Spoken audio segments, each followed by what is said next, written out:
नहीं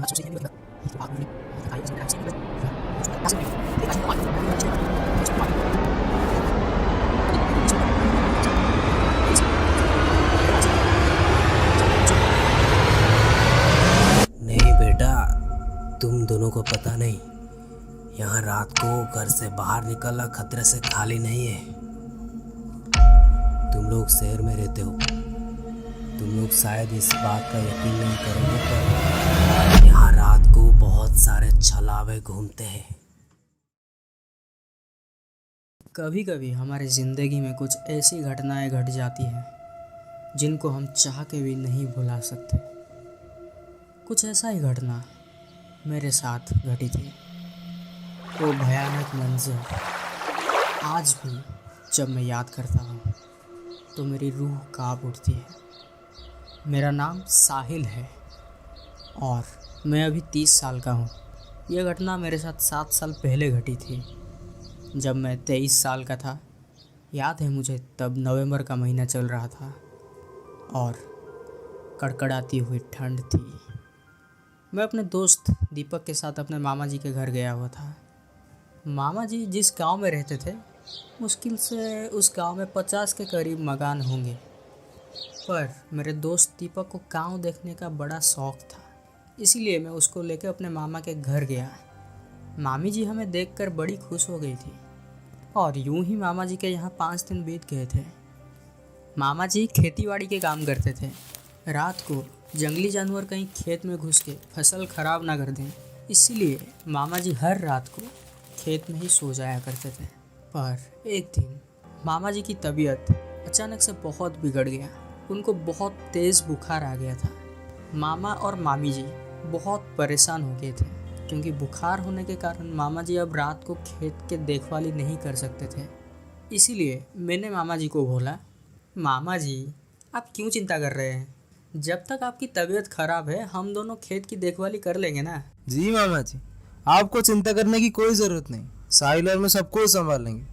नहीं बेटा, तुम दोनों को पता नहीं, यहाँ रात को घर से बाहर निकलना खतरे से खाली नहीं है। मामा जी आप खामखा ही परेशान हो रहे हैं। हम दोनों जंगली जानवरों को मारने के लिए डंडे ले जाएंगे और उनको मार के भगा देंगे। हाँ, और हम तो रात को सोएंगे भी नहीं।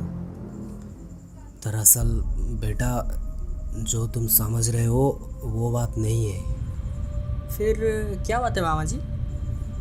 तुम लोग शहर में रहते हो, तुम लोग शायद इस बात का यकीन नहीं करोगे, पर यहाँ रात को बहुत सारे छलावे घूमते हैं। तुम लोग इनसे वाकिफ नहीं हो। ये तुम लोगों को बहुत आसानी से फंसा सकते हैं। ये छलावा क्या होता है? छलावा एक भूत होता है, वो किसी का भी रूप ले सकता है। लोगों को फंसाने के लिए वो तरह तरह के जाल बिछाता है। अगर कोई गलती से भी उसके जाल में फंस जाए और उसके साथ चला जाए तो वो ज़िंदगी में कभी भी लौट के नहीं आता है। मामा जी के मुंह से ये सब बातें सुन के दीपक और मैं दोनों हंसने लगे, पर मामा जी हम दोनों को खेत में भेजने के लिए बिल्कुल भी राजी नहीं थे। काफ़ी जिद करने के बाद आखिरकार मामा जी ने हार मान ही लिया और तमाम नसीहतों के साथ मामा जी ने हम दोनों को खेत की रखवाली के लिए भेज दिया। रात का सन्नाटा पूरी गांव में फैल चुका था। चारों तरफ कोहरा ही कोहरा। कड़कड़ाती हुई ठंड में हम दोनों दोस्त कंबल ओढ़ के खेत में लकड़ियाँ जाल के बैठ गए। दूर कहीं से आती हुई गिद्धों की आवाज़ पूरी खेत में गूंज रही थी। हम दोनों दोस्त बहुत देर तक बातें करते रहे ताकि नींद हम पर हावी ना हो पाए, पर ऐसा नहीं होता है। कुछ देर बात करने के बाद आखिरकार हम दोनों की आंखें लग ही गई थी कि अचानक से ऐसा लगा कि किसी ने मेरा पैर को बहुत ज़ोर से खींचा। मेरी नींद खुल गई। मैंने देखा कि दीपक तो बहुत गहरी नींद में सो रहा था। हम दोनों के अलावा वहाँ और कोई भी इंसान नहीं था। तो मेरा पैर खींचा किसने? मैं थोड़ा डर गया और दीपक को उठाने लगा। दीपक, हे दीपक।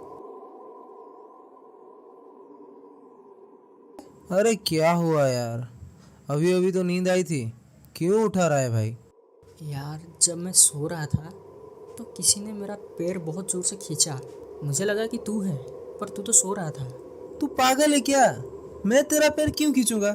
सोने दे मुझे, बहुत नींद आ रहा है। हम दोनों ऐसे बात कर ही रहे थे कि तभी हमें दूर से कोई आदमी हमारी तरफ आता हुआ दिखा। रात के अंधेरे में हम उस आदमी को ठीक से देख नहीं पा रहे थे, पर कुछ ही देर में वो आदमी हमारे पास आ गया, बहुत पास। हम दोनों दोस्त उस आदमी को देख के हैरान थे, क्योंकि वो आदमी और कोई नहीं बल्कि मेरे मामा जी थे। मामा जी, आप इतनी रात को यहाँ क्या कर रहे हैं? आपका तो तबीयत खराब था ना? बेटा, मेरा तबीयत तो ठीक हो गया, पर तुम्हारे मामी जी की तबीयत अचानक से बहुत ख़राब हो गया, तो इसीलिए मैं उसे लेके पास ही के एक गांव में डॉक्टर के पास जा रहा था, पर रास्ते में उसकी तबीयत और भी ज़्यादा बिगड़ गया, तो मैंने सोचा कि तुम दोनों को भी साथ ले जाऊं। क्या? तो मामी जी अभी कहाँ हैं? यहाँ से थोड़ी दूर आगे दाईं ओर जो रास्ता पड़ता है ना, वहाँ पे है तुम्हारी मामी। पर मामा जी, वहाँ से तो कोई रास्ता ही नहीं है। बेटा, मैं बचपन से इस जगह पर हूँ और इस जगह का चप्पा चप्पा मुझे पता है। वहाँ दाएं तरफ से एक रास्ता है जो हमें जल्दी से उस तरफ गांव में पहुँचा सकती है। अब जल्दी चलो, हमारे पास ज़्यादा वक्त नहीं है। जी मामा जी, चलिए।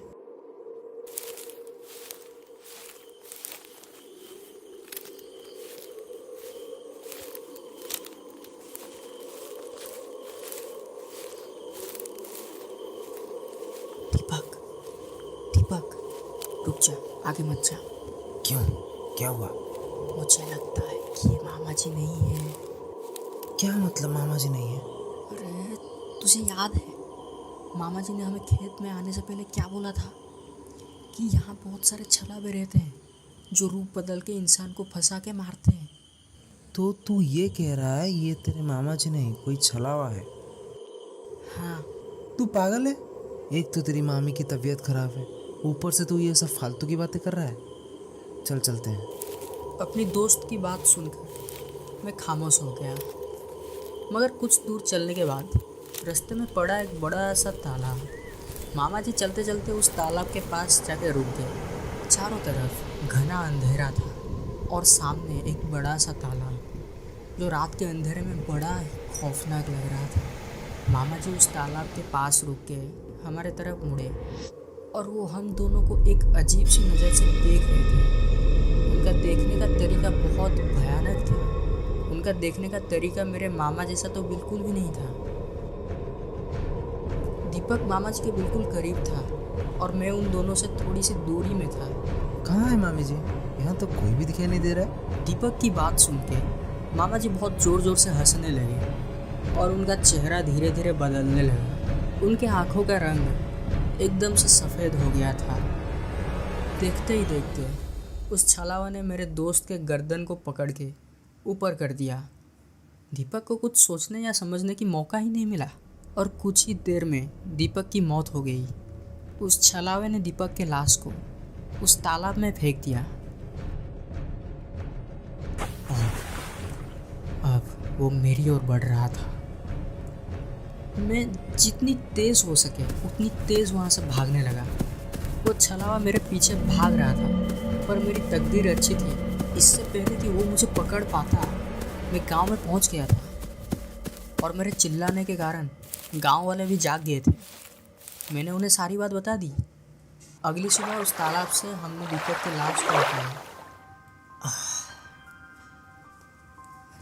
आज इस हादसे को हुए 7 साल से भी ज़्यादा हो चुका है, पर जब भी मैं इस भयानक मंजर को याद करता हूँ मेरी रूह काँप उठती है। कभी कभी मैं ये सोचता हूँ कि काश कि मैं उस दिन खेत में जाने के लिए मामा जी से ज़िद ना करता, तो आज मेरा दोस्त दीपक जिंदा होता।